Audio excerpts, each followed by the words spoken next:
So this is the first lecture of Sociology and Economics for architecture students. The course code is AL3517 and the LTP structure is 300. That means we will be having only lectures. We do not have any tutorials or practicals in this. But as per the course curriculum, there will be the examinations, and those examinations can be in form of project reports. It can be also in form of the conventional examination system as we have. Now, if you see the syllabus of the course and also the course structure and the objective of this course, you will find that how sociology and economics are beneficial for an architecture student. That is the whole idea, or why we are studying. So before we understand the course structure, or we also understand the basics of this course or the requirement of this course, let us first try to understand what is going to be the examination pattern. So usually, as we have the minor 1, minor 2 and the major examinations, and as per the document which we have received for this course, minor 1 is of 20 marks, minor 2 is also of 20 marks, major is of 50 marks, and for assignments they have put 10 marks. But given the COVID situation and given the condition of this semester, and given the situation with which, the unprecedented situation with which we are tackling, I hope so that there may not be both the minor examinations. There may be only one minor examination. There will definitely be a major examination, and the weightage of assignments will go higher. So maybe the assignments can be of 20 marks or so on, and the minor 1 and minor 2 may be clubbed together, and it can have 20 marks or it can have 30 marks or so on. The assignment will go higher, and we will be having the major examination. And if you see the examination pattern as well, you will find that there are conventional examinations, but as per the COA and the requirements of architecture, we can have project reports, or we can have so many things more. I suggest, and because first thing first, I will be only dealing with the sociology structure. Okay, the economic structure will be taken by another faculty from the School of Economics. So that is the area which he or she will tell you that exactly what is going to be the condition, how the examinations and how things will be covered. For my section, which is half part of your course, they have said that we should finish it in 12 contact hours. So this is as per the requirement of the course. Initially, we will have around 5 lectures. We will have 5 lectures which will give you a very basic understanding, and these lectures will be somewhere around 30 minutes duration. Okay, so it will be somewhere close to the 30 minutes duration, and we will try to cover a very basic and a very general idea of what is sociology, how the inputs or how the concepts of sociology are important for architecture students. In fact, this lecture, after we clear or after we clarify these things, we will be concentrating on what are the things which a student of architecture, or which an architect for that matter, should take into consideration before, say, designing a building, or before designing anything. I may not call everything a building, because you also are very aware of that. Even an open space is something which needs to be constructed and which also needs to be designed, because the landscaping as well as the designing of an open space in itself may not be called as a building, but definitely it's a kind of construction, and where the architectural inputs are required. So I will be talking about all those things as well. But as I'm telling you, that I have around 12 contact hours. Now, these 12 contact hours are usually specified as 1.5 hours. Now, as you can see, these lectures will be of around 30 minutes duration. So these contact hours may increase. Now, depending upon not the first introductory lectures, the 5 lectures which we are planning to put up within, say, next couple of days, or say within next 3 to 4 days maybe, we will be putting 5 lectures on your Moodle, as well as we will be putting it on the drive as well as we will be uploading it on YouTube, and the links will be provided. I have my own channel, so from there you can always see that. These will be somewhere around 30 minutes duration. So maybe in the later part of the lectures can be a little bit I will say of more duration, but does not matter.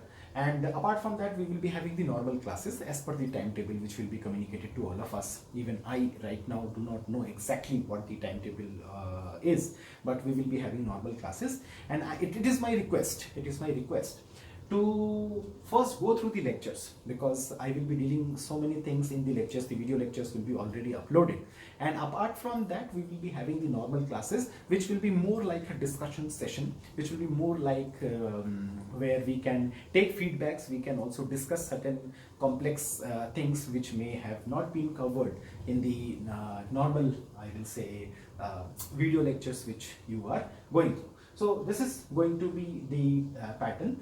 For this we are using many books, as you can see that in your course curriculum for this course, that is AL 3517, Sociology and Economics. They have written a book called Sociology by Smelser. So it's basically Smelser rather than Smelsa. So you can read, but there is exactly no book, I guess so, with Sociology by Smelser. But there are two books, and the name of the two books are,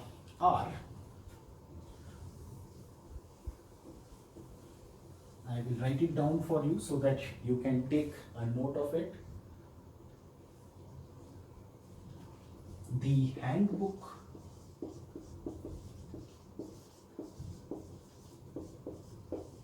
of Economic Sociology. This is the first book by Smelser. So this is the first book, and the second book is the book called Problematics of Sociology. So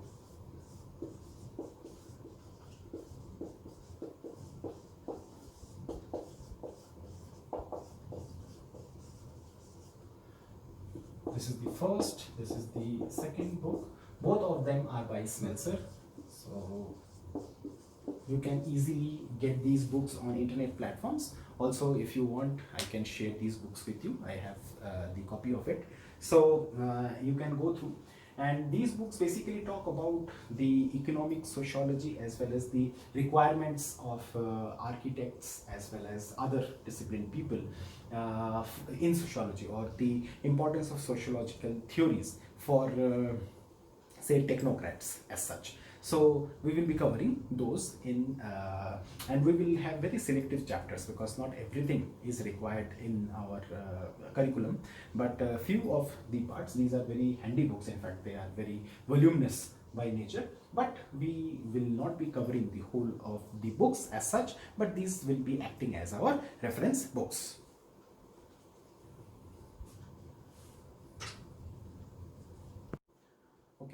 In this part of the lecture, we will discuss about three things. First, what are sociological concepts?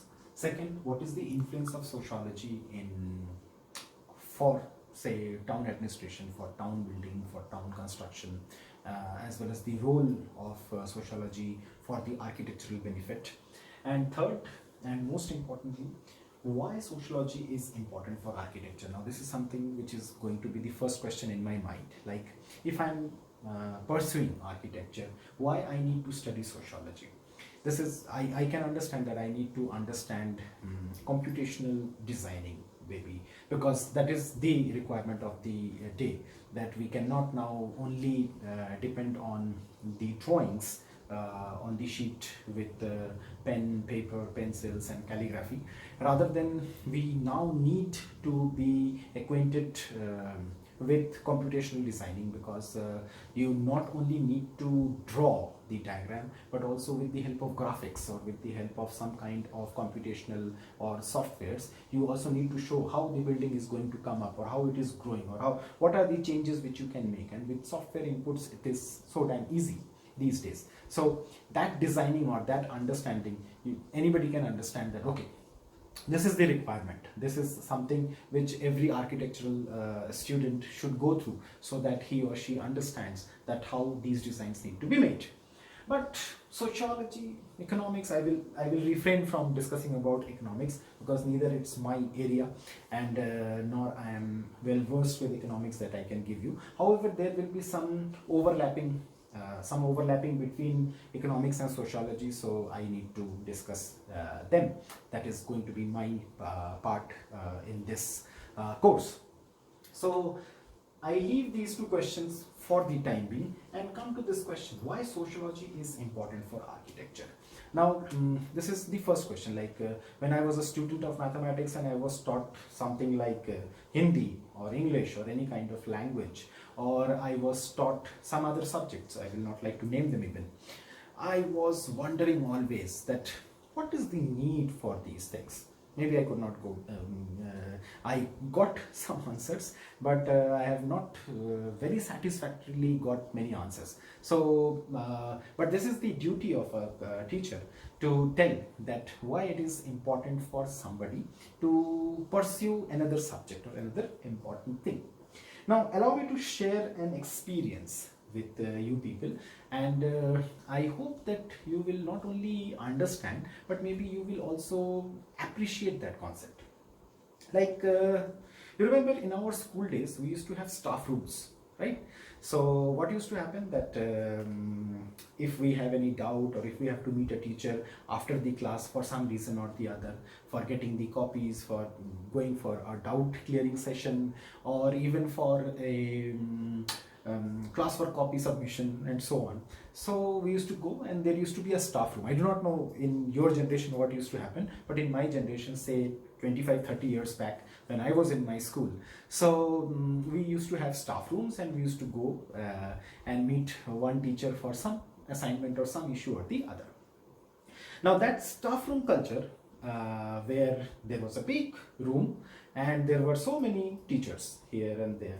They have their desk, they have their chairs, they have their own almiras and wardrobes, or maybe something, you know, depending upon if somebody is a sports PTI or somebody, so he will also have some wardrobe where a lot of kits are kept for sports and this and that. Somebody is from culture, somebody is from something music, so they have certain things. So, and some teachers will always have almiras and all, because there are a lot of books, copies and question papers and all this stuff which needs to be kept. So usually the arrangement used to be like this, that there used to be, say, a table, I'm not very good at it, drawing, and there is a chair. Okay, so there used to be a chair. Suppose if I keep it like this, so maybe it will clarify. And there used to be an almirah. Okay, so this used to be the setting. And this used to be the setting everywhere. That means every teacher will have something like that he or she will have a chair, will have also a table or a desk, in whatever way you will like to put it up, and then there used to be an almirah, right? And there was no privacy, right? Like if you go to one teacher to meet in you are in the good books of one teacher, right? So you went to meet him or her, and you know, like okay, because I'm the class monitor, or I'm this and that, and I went over there. So there is another teacher who is not who is in whose good books I am not there, right? So he will also catch hold of you, and irrespective of the fact, so sometimes we also used to be, you know, thinking twice before going to meet a teacher, because as soon as I will enter the staff room, there will be some other teachers who will also carry or say catch us and ask about why you have not submitted that assignment, or why you have not submitted that class for copy, and blah blah blah. There can be anything, right? But then slowly and slowly this staff room culture has moved from that place to separate cabins. Now cabins, like if you see in our university also, we have cabins, right? So there is privacy. Usually universities have a cabin culture, whereas colleges may not have, or schools may not have staff room culture, or an open or common room where all these teachers are there.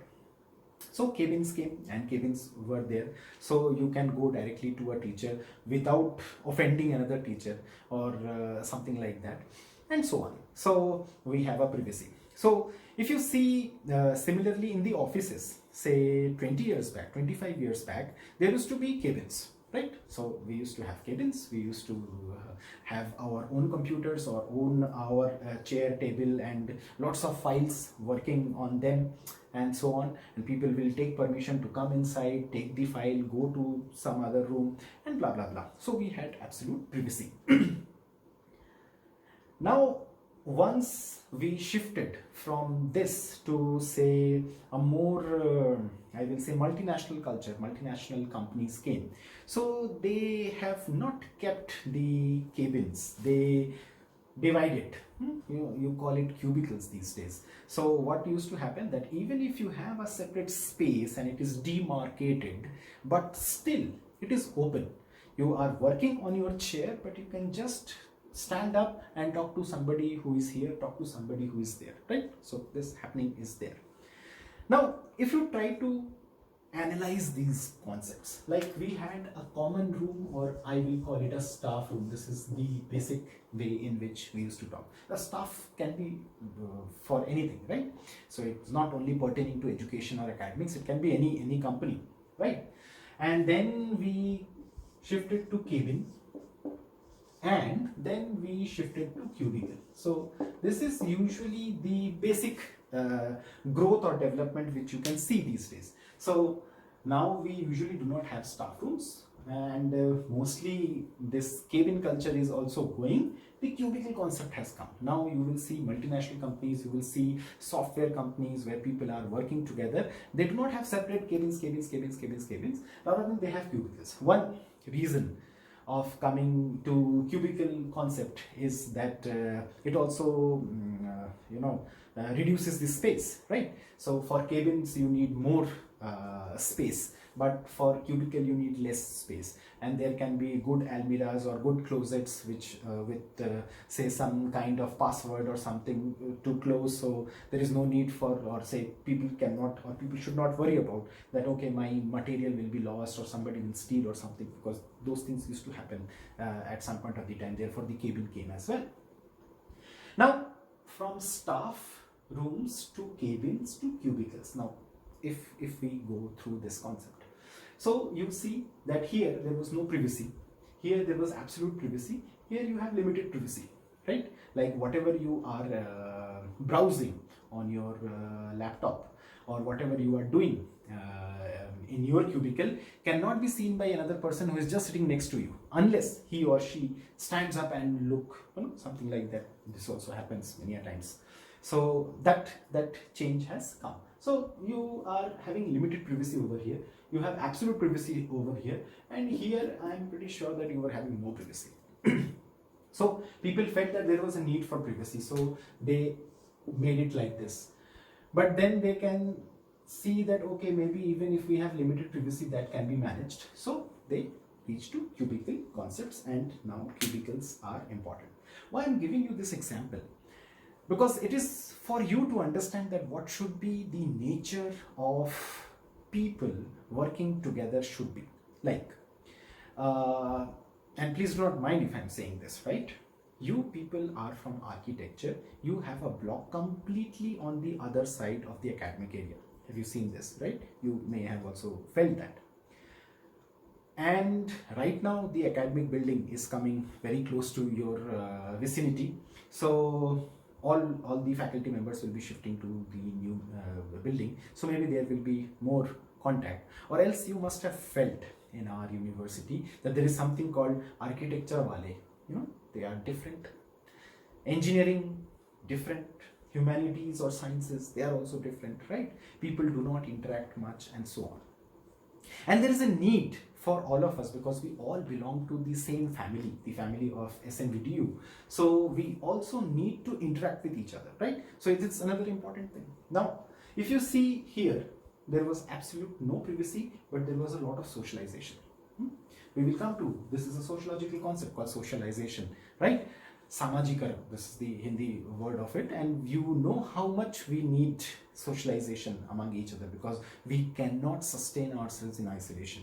You know the COVID situation, a lot of people are having problems with anxiety and depression, precisely because they have been isolated. They are not able to talk to people, they are not able to socialize with people, and so on. So we understand that there is a need for socialization for human beings. Here there was absolute socialization, no privacy. Here there was absolute privacy, no socialization. It is a mixture of both. So you understand one concept, that here there was no privacy, here there was absolute privacy. Here there was no here there was socialization, here there was no socialization. This is a combination of both of them. So you have socialization, you can always stand and talk to somebody, even if he is sitting, say, 15 meters away from you, still you can talk to that guy. You can always, pass on a hi or hello, or, even if you say while working you need a file or you need something, so you can always say that, okay, Mark, I need that file, that file number, say 3517, right? So he or she can bring, or he or she can send somebody to bring that file to you. So that is possible. You can also call. There are intercoms and so on. So all these things are there. But you can also talk to that guy. You can also meet that guy. You can always see people around you. And it has an impact on the psyche of a person. Because once you are in isolation, you may develop a lot of things. However, when you are socializing with people, or when you are in contact with people, so a lot of problems which usually we feel these days because of the not only because of the COVID environment I'm talking about, but we have shifted from more socializing people to less socializing people. However, the truth is that irrespective of the fact that if we say that people do not socialize these days, people do socialize these days. It's not the case that they do not socialize, but they have very different parameters of socialization. But workplace needs some kind of socialization as well. I'm not saying that everybody and everything has to be socialized, or everybody should go for a social merrymaking or something like that. But there is a need, right? So this concept to this concept to this concept is something which we now understand. Now, in future, say when we will be moving to the mid of the 21st century, what will be the requirement? How you design spaces so that you manage privacy, you manage socialization, and you may require more parameters, right? And those things are certain things which you have to think about. Look, university education is not going to tell you about everything, like, okay, this is this, you remember all these things, and you remember by heart those things before the examination, then you just vomit it out in the examination hall and you pass. No, university education is going to make you think, and I will try to give you enough of material so that you start thinking that what should be the next course, where to move from staff rooms to cabins to cubicles to what. So this is your challenge. This is your challenge, that where you are planning to move. I started this story, or I said that I will like to share something. I recently visited a couple of universities just before the COVID-19 scenario, and I was strange. I felt very. I have no words to explain it. In fact, I felt very different when I reached a very good university. I will not like to name it because it may not serve the purpose, or it may not be politically correct. Everything is as good as any other university apart from the staff room. I reached there. There is only place for only some offices which are having this cabin culture.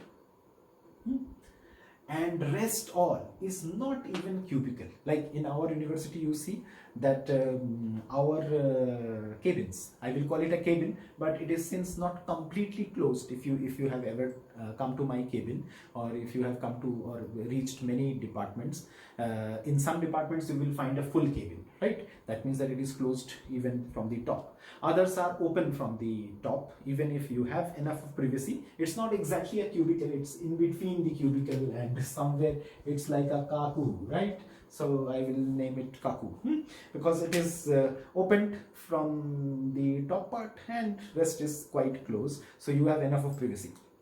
But whatever you are talking in your cabin or this Kaku, you will find that that can be heard by any other person as well. So that is the understanding.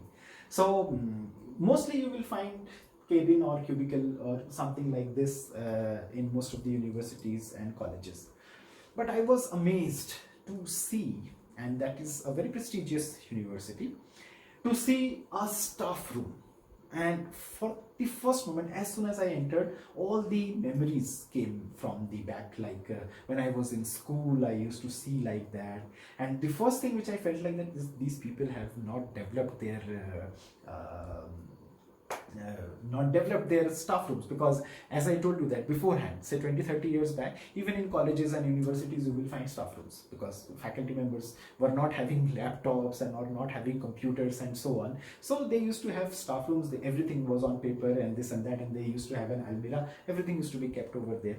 You do not have to worry about this data storage and data stealing and blah blah blah. No internet, right?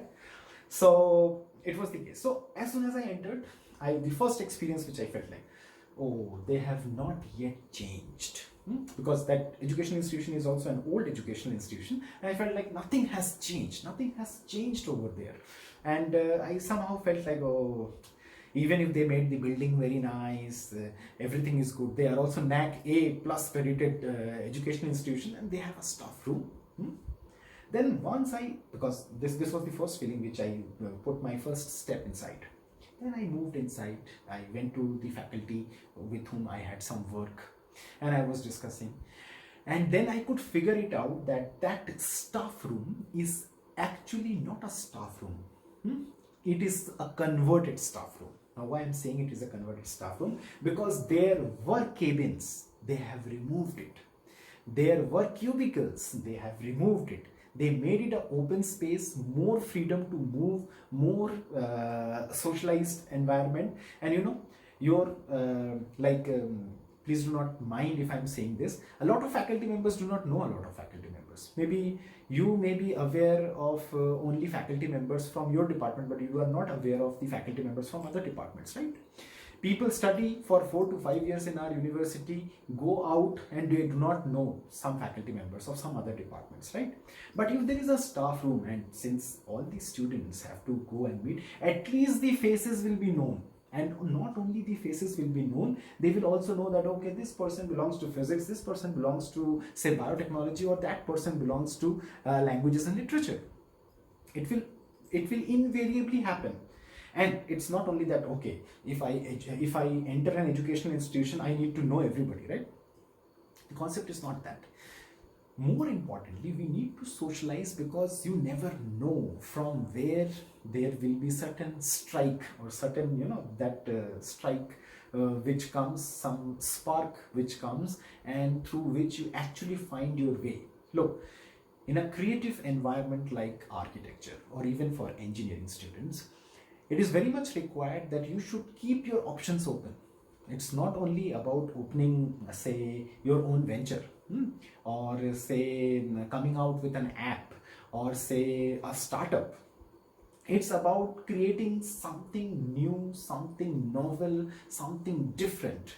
And for that, you need to have access to a lot of information, because you do not know, if you put a horse stack kind of thing and just going in a very focused environment, and especially in say graduation and all, you may not be able to get the kind of things which are important. So I saw that a staff room which was converted into a cabin to a cubicle became a staff room again. And then, since I have to visit that place for 3-4 days, and I felt that maybe it is the future. I do not know yet, and I'm not putting this in your mind that, okay, from now onwards we should all have staff rooms. I'm not saying this. It's just something through which it's a transition, right?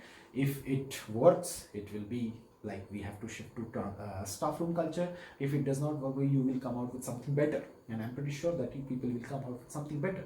But it is my duty to tell you that why these transformations has taken place and how this transformation is retaking, or we are going back to something which is a very important entity of our lives. And given the COVID environment, you must be very aware of that socialization, meeting people. I know you might be attending the class alone at your home, or maybe you have a friend with you, but you may have not met a lot of friends of your class, or a lot of friends from your childhood and this and that, who used to stay with you.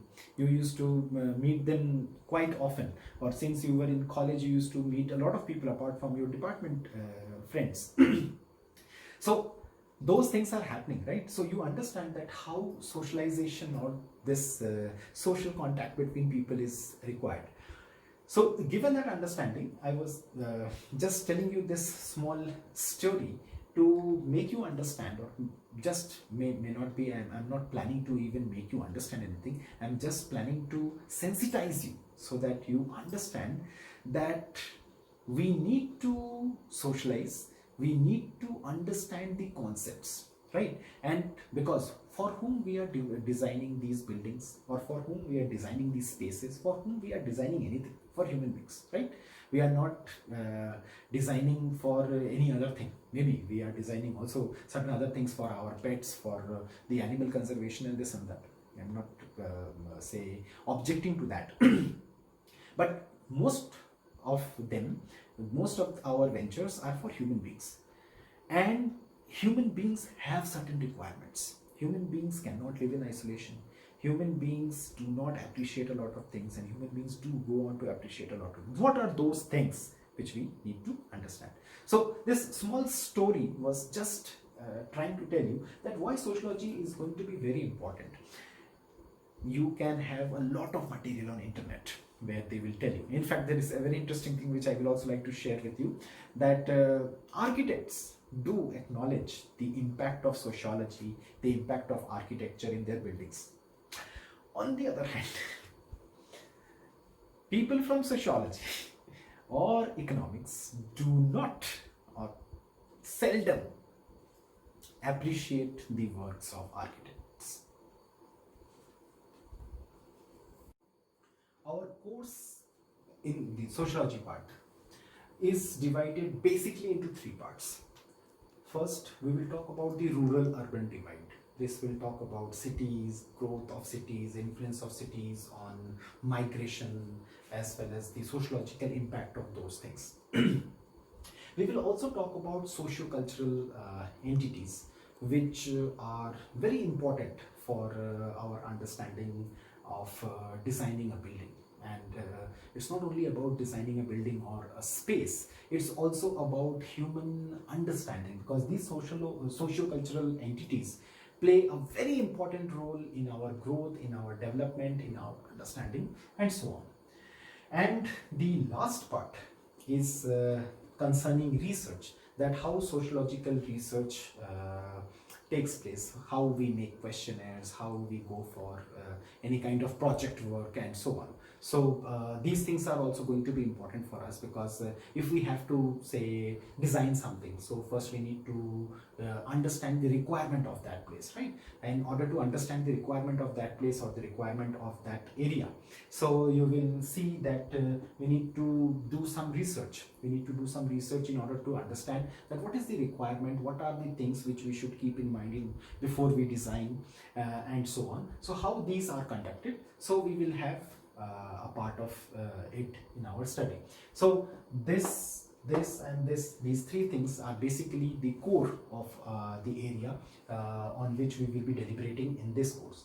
Before I end this lecture, I will tell you about something about socio-cultural entities, which is very important. The rural-urban divide is something which, or the concept which we are taking in the next lecture. So I will be elaborating on that, and we will be continuing with a few lectures on that. But let me give you again a small anecdote on socio-cultural things, how they are important, and why it is important for all of us to think from a socio-cultural respect, right?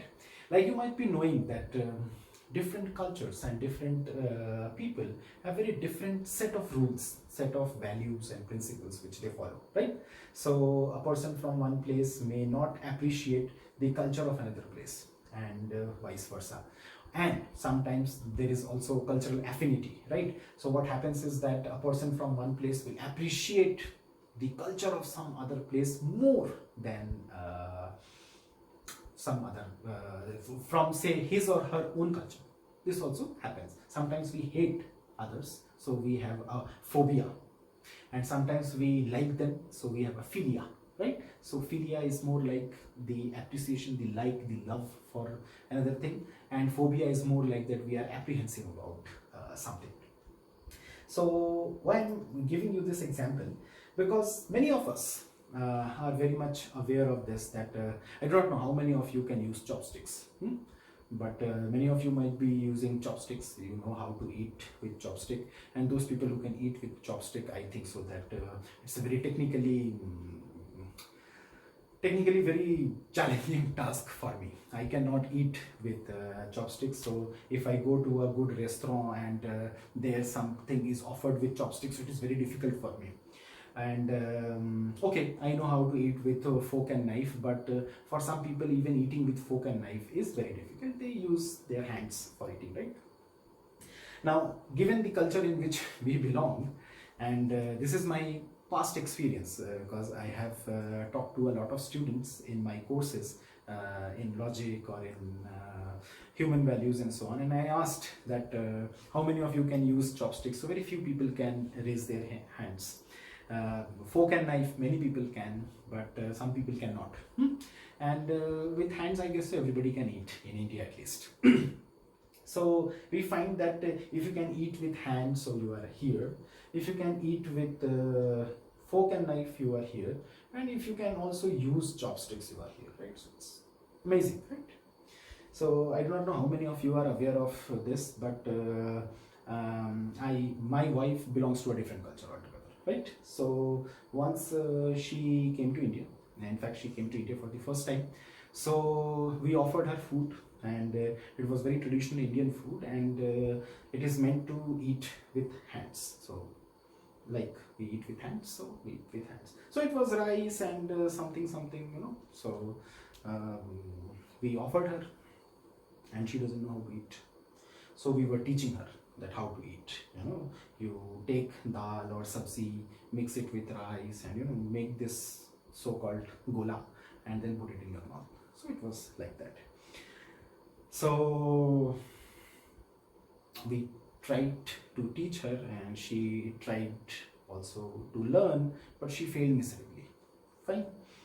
So anyhow, then we gave her a spoon, she ate and blah blah blah. But slowly and slowly she learned that how to eat. Like even if you make the gola, you cannot eat it unless you put this finger, right? Because you have to push it inside your hands. And there's something which is technically very natural for us, right? We know how to eat with hands, so we do not even think that we have to push it with the finger. We push it with the finger, we push it with our thumb, and goes inside our mouth, right? When we are eating with hands. But people who do not belong to this culture, or people who are born with knives and forks, or with spoons, or with chopsticks, do not understand how to eat with hands. And on that day, there was a realization for many of us who were escorting her how to eat food with hands, that it is not the question of technicality, it is not the question of being above or below, right? It is rather the question of culture, that how we learn certain traits. Like it is so simple for us to eat with hands, right? Means we do not even find it technical. We find it the most non-technical thing on this earth, to eat it with hands. To eat with spoon, to eat with knife and fork, to eat with chopsticks is something of a higher category, right?